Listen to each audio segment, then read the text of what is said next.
Camp Mac Connection started, oh man, third grade, second or third grade, I think, way back in the 80s, is when I started at Camp Mac. And I first started in a little cabin, W2 or W3, I think, little wooden cabin there. It doesn't exist anymore. Um, but I just from being there the first time, I just felt a pull when I was there, and it just felt, like this was a place that was accepting to everybody, and it was just a wonderful place to go where there weren't any, um, you don't have any preconceived notions with anybody that's coming in. They just want to accept who you are, and everybody's there for one thing, and that's the great thing is that you know we're all there to worship and get to know him better. And I think that's the greatest thing. But started there, then I was in some other cabins throughout the years, and one up by the road. I can't think of what those numbers are. And then basically for about the last, I don't know, 4 or 5 years that I was there, I was in the same cabin. So like we had previously talked, my name is in that cabin many times. So I know quite a few people, and the relationships that I learned. I mean, the relationships that I gained with other campers. There's a couple of people that I still do keep in contact with, that we had passed through. It wasn't just the cabins, and it just wasn't the experience. Um, the fellowship is the other thing. You just felt, you felt safe. You just felt a togetherness when you were there. When you're with everybody else, and you're at Vespers, and you're sitting around the campfire singing, or you're on, or you're in Schultz Chapel. That was one of my favorites.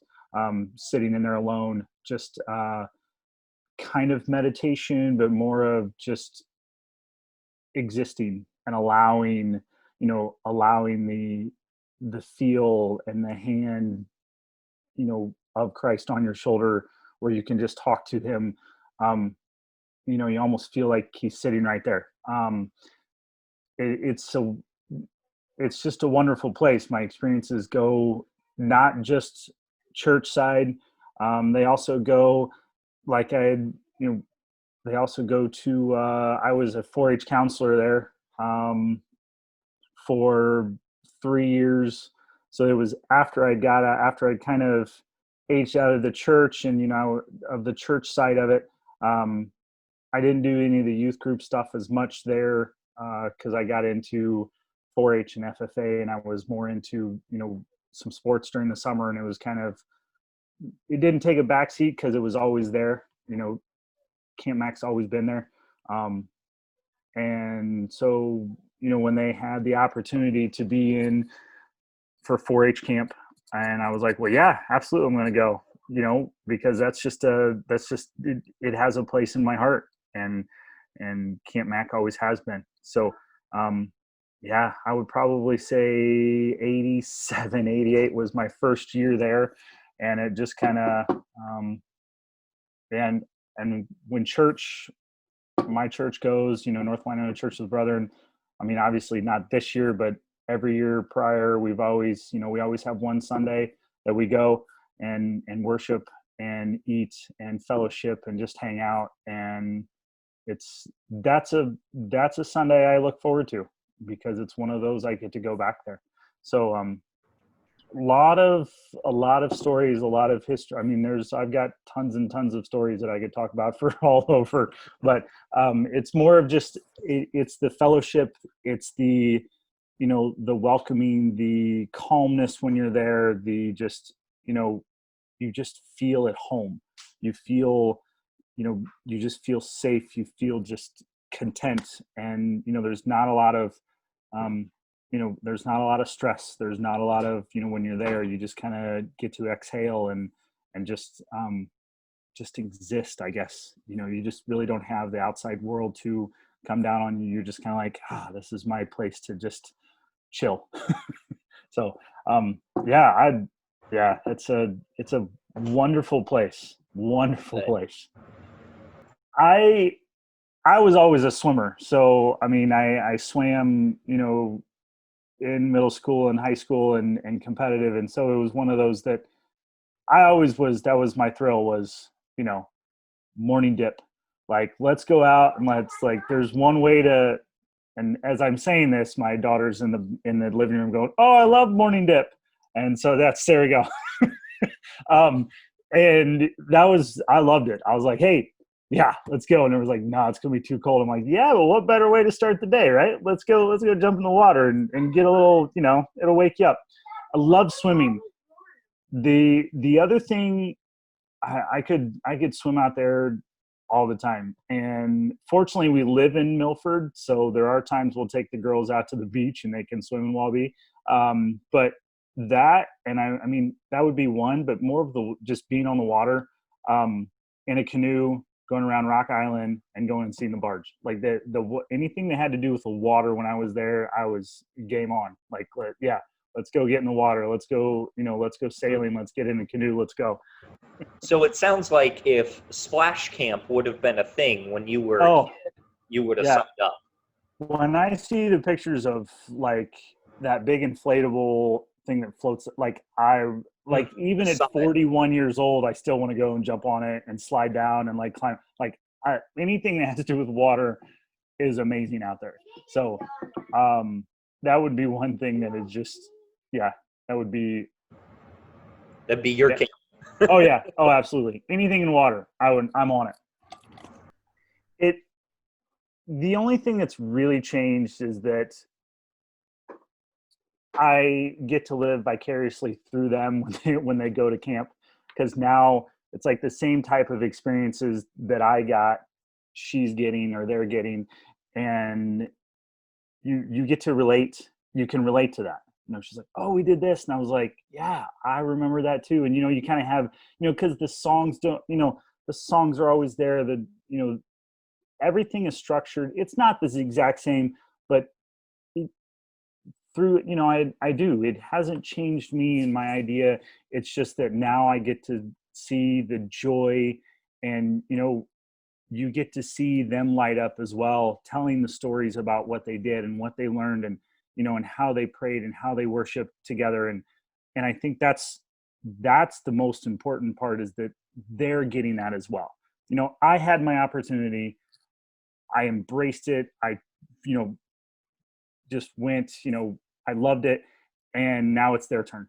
And so I think that's the enjoyment, is just saying, oh look, now they get to experience it. They get to see what I've preached about and what I've talked about. And I think that's the great thing, is that now it's their turn. And so that's kind of, as a parent, that's kind of the nice thing about having kids to go there. It's like now you get to experience it. So it hasn't changed, just in the fact that now they get to experience it and I get to live through them. I'm really hoping, and this is my hope and pray, that camp, man, as much as everything changes and the world's changing everything, I really don't want Camp Mac to change. Like, their message is great. It's the cabins, it's the camp, it's the summertime. It's just having the kids experience, turning off electronics, shutting off that stuff, and just, releasing all of that, where then you can fully grasp everything that camp means to everybody. Like, to everybody that's been through there before for 95 years, all of the experiences, and everybody that's worshiped at that camp. I want my kids to experience what I did and everybody else has. So, you can have modern amenities and stuff, but it's more of still camp as a summer camp, to go and worship. Like, that is the main thing with Camp Mac, and giving those kids that opportunity to find themselves in Christ, I think, is the one thing. So, do I want it to change? I do, to a point of, I understand that cabins need to be upgraded and stuff like that. But back to the bare bones and the nuts and bolts of what Camp Mac is a place for kids to worship and be free of, you know, ridicule for worshiping, you know, because I know that there's times and there's places in this country where, you know, people don't want to, and obviously in the world where people don't want to be, you know, they don't want to worship in public, or they don't want it because they're going to get ridiculed and they're going to be made fun of. And I just want camp to stay with that idea of, no, you come here and this is your place, this is your haven for you to worship as you are and for you to find yourself. And I think that's the one, you know, as far as the idea of what camp is, no, just keep it the exact, I mean, just keep it so those stories that they get to tell their kids and their grandkids are the exact same stories that I get to tell my kids and my grandkids, and the people before me have told me, you know, all of the, you know, because it just, it's the same type of thing all the way through. As buildings change and counselors change and, you know, other things change at that camp, it still is a place for kids and young adults and even adults to worship and find themselves in the Word of God. Like, that is what that place means, and that is what I want it to be for my kids going forward. The exact same, you know, the same ideas and the same ideals that I learned, that I got to experience, I want them to experience. So yeah, it can change, but I still want that, you know, Yeah. I still, there's just something about that. And so, you know, you can have more activities because, yeah, it get kids more, you know, excited with some of the other stuff that they have. Um, but as far as the underlying, what it is, what it means to kids, is probably what it's going to mean to the parents and the adults and the grandparents that take their kids there and their grandkids there. Yeah. And that's the glory of Camp Mac. Schultz Chapel, and kind of fill us in. I know you have some personal experiences with that building there. I think it started with, there was one time that I'm going to say 6th or 7th grade. I'm not for sure what summer. And I snuck away because we were making those lanyards, you know, over and over and over, you know, the little cross. Yeah. And I was making a cross keychain, and I was sitting on the front row, just watching, you know, just sitting on the front row, looking out the window and watching the lake and just listening and experiencing it.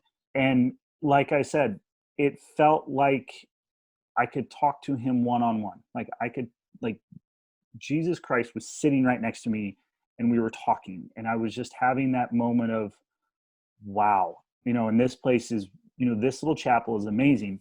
And so fast forward, you know, decades later, and my wife grew up in Milford, and she had gone to camp there a couple of times. And when we were, you know, bouncing around the ideas of getting married, you know, where, and I was like, I want to do it in Schultz Chapel. Like, that is where I want to get married.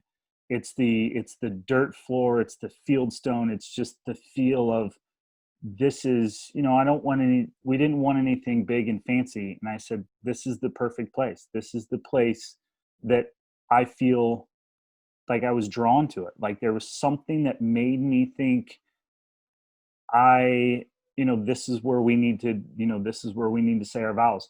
And it turned out to be the most, I don't know, one of the greatest days outside of, you know, the birth of my children. But it really was like, you know, we can sit there and we've talked about that. We don't remember saying our vows, you know, but it was just more of, we just experienced being in that chapel together.